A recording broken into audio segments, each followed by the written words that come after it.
Hey guys, I wanted to make another video about integration testing, minimal APIs in .NET. I made a video several videos ago about how I approach that using a particular testing package that Microsoft provides, and what a wonderful experience that is. But there's a common scenario that I think you run into whenever you're testing APIs that I don't see addressed a ton, and that is you're testing an API that is behind some layer of authentication. And the example I want to walk through today is testing an API that's behind a layer of JWT authentication, because that's a very common approach to doing authentication with APIs nowadays. And again, the .NET team really actually makes this pretty straightforward and pretty easy to do. But I wanted to kind of share with you an approach or a way that I've been approaching it in my own projects that I think you might find helpful as well. And granted, you're probably thinking, well, that's really easy, Steven. You could just call the sign-in endpoint and then get the token back that you would normally get back, just like if you were logging in through a GUI, which is completely valid. And that might be one way you approach it if the API that you're testing is also the API that does the authentication of users. That may not always be the case. Maybe you're developing another service and that service doesn't do the authentication of the user, but it does require that service to be called by an authenticated user, for example. So this will be a helpful approach in those cases as well. But you can also use this approach if you are even in a service that has a sign-in endpoint, but maybe you just don't want to call the sign-in endpoint every time you want to make a request, an authorized request or authenticated request. So the project I have to use as an example is basically just the standard .NET new web API project that you get out of the box. I just have one endpoint, that's the weather forecast endpoint, and when you call that endpoint, it returns you a random list of summary weather forecasts. The only changes I've made really is I've just added the ability to protect that endpoint with JWT Authentication. So I've added some middleware here and configured that middleware.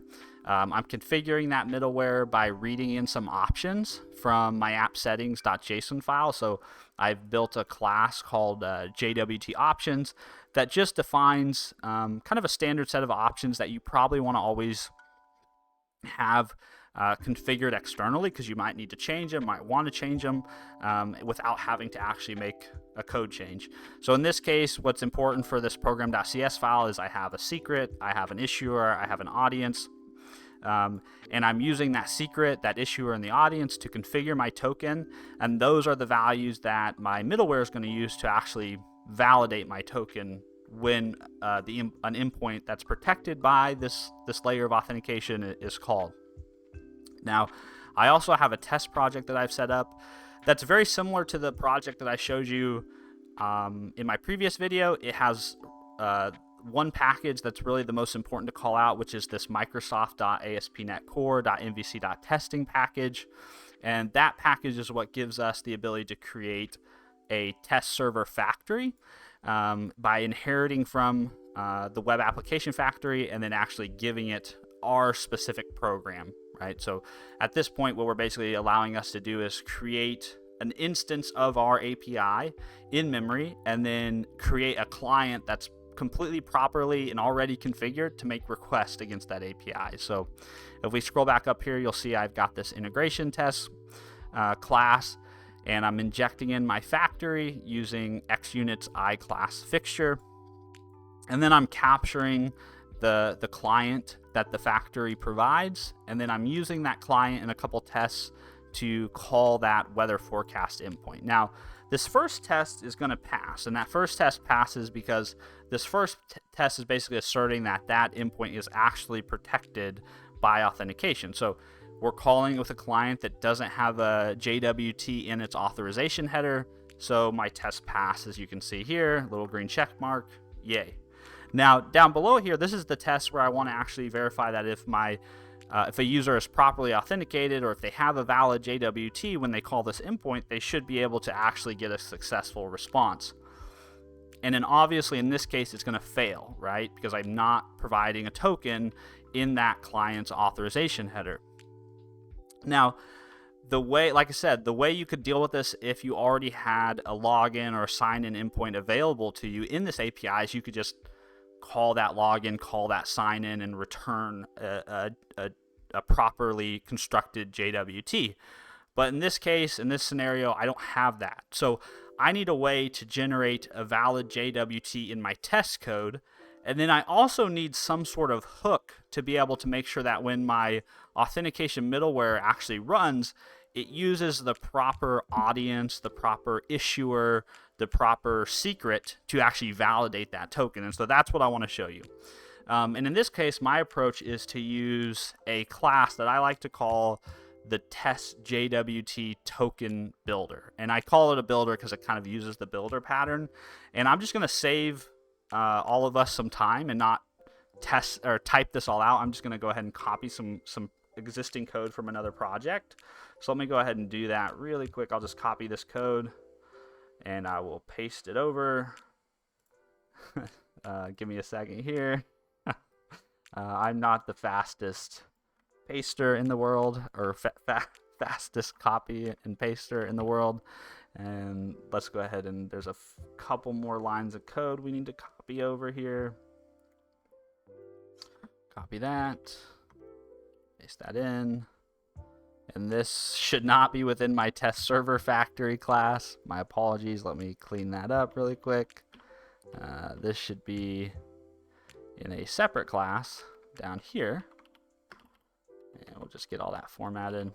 All right, and then we've got some angry red squigglies because I don't have all the proper namespaces. So let me also copy all the namespaces we're going to need. Again, could I type all this? Yes, but then you all would have to suffer through that.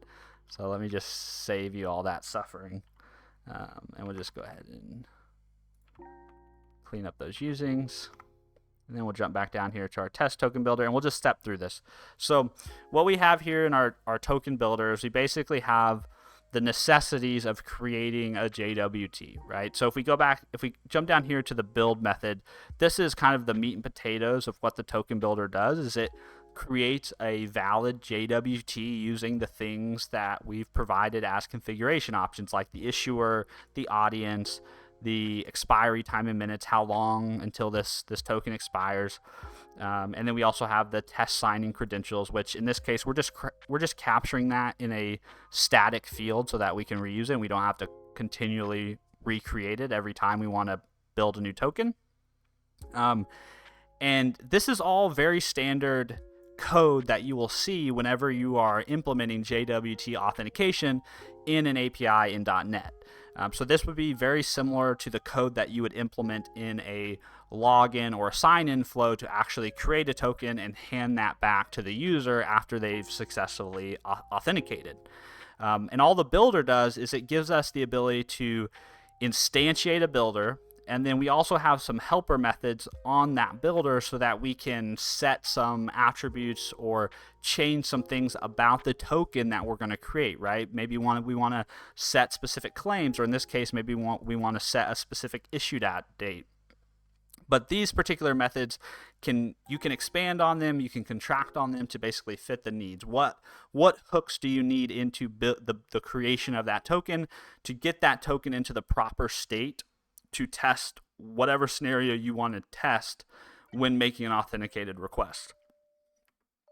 So the way we would use this in our test is we would come up here to our authenticated user test, and we just create a token. So we'll say we won't listen to Copilot.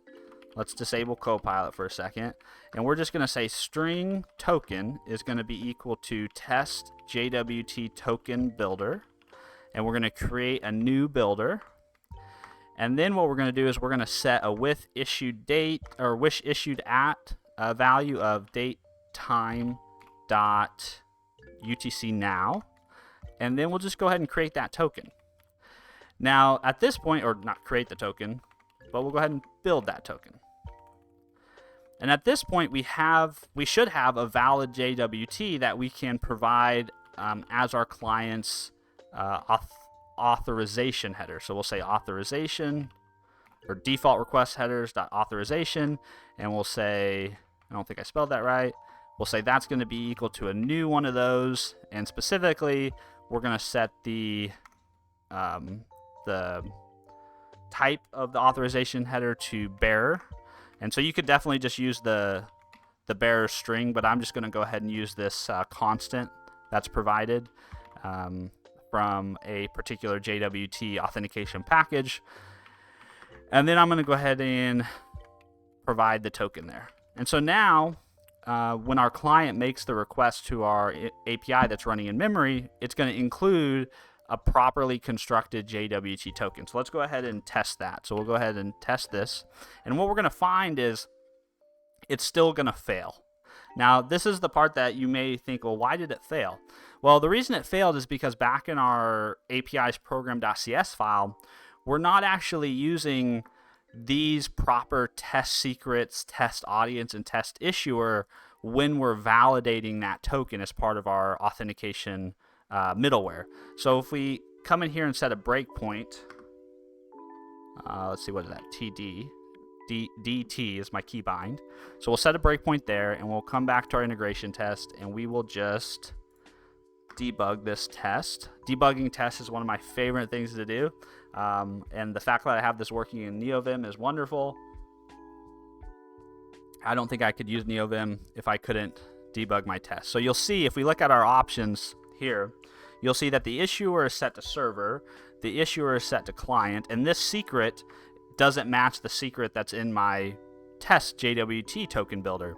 None of those values are correct. So while we are properly constructing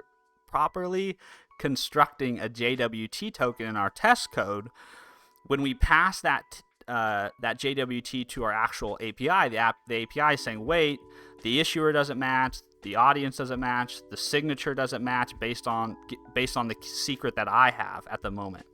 And so this is where we need to add a little bit more configuration, or override some configuration in our test code to make this work. We basically need these values to match the values that we're using when we create our JWT.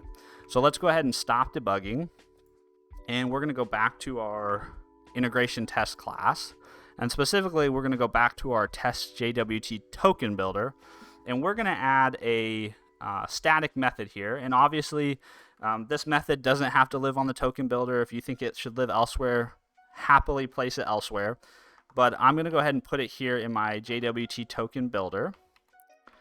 And in this method, what I'm doing is I'm essentially creating an instance of the JWT options that my API will use when it's up and running to configure itself. And then I'm creating essentially what amounts to a section of the app settings file that the API would normally read in.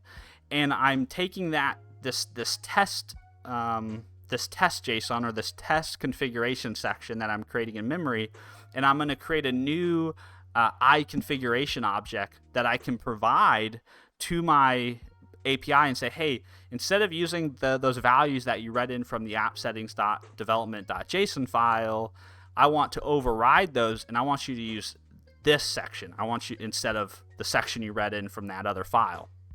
Now, this is complaining right now because my JWT options class isn't public. So let's just make this JWT options class public really quick. You could also use an internals visible to attribute in your CSproj file. That would accomplish the same thing, but in the sake of time, we'll just make it public. And so now what I'll do is I'll create a new configuration builder. I'll pass in that JSON string that I've created as a piece of as a memory stream, and then I'll build that configuration. Now, that's all fine and dandy, but I need to actually use this method and actually provide that new configuration source to my server factory. So the way we'll do that is we'll use a method called configure web host. So we'll say override, and this is going to be void return type, and we're going to say configure web host, and this will be a type of web host builder. And then this just needs one line of code. We'll just say we want to say builder.use configuration, and then we'll just say test JWT token builder dot create test configuration, like that.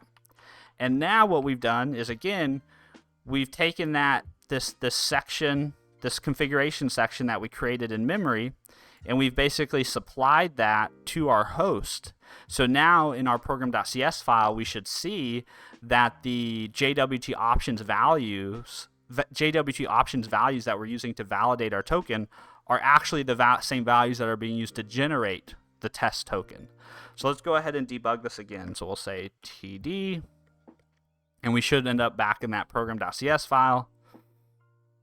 And if we take a look real quick again at those JWT options, we should see now our issuer is test issuer and test audience, and our secret now matches the secret we're using in our token builder. So now our test, if we let this complete and go to conclusion, our test will now pass. So if we jump back over to our integration test file, we should see a little green check mark. Yay, it passes. And we'll just run this one more time just so you can see it in action.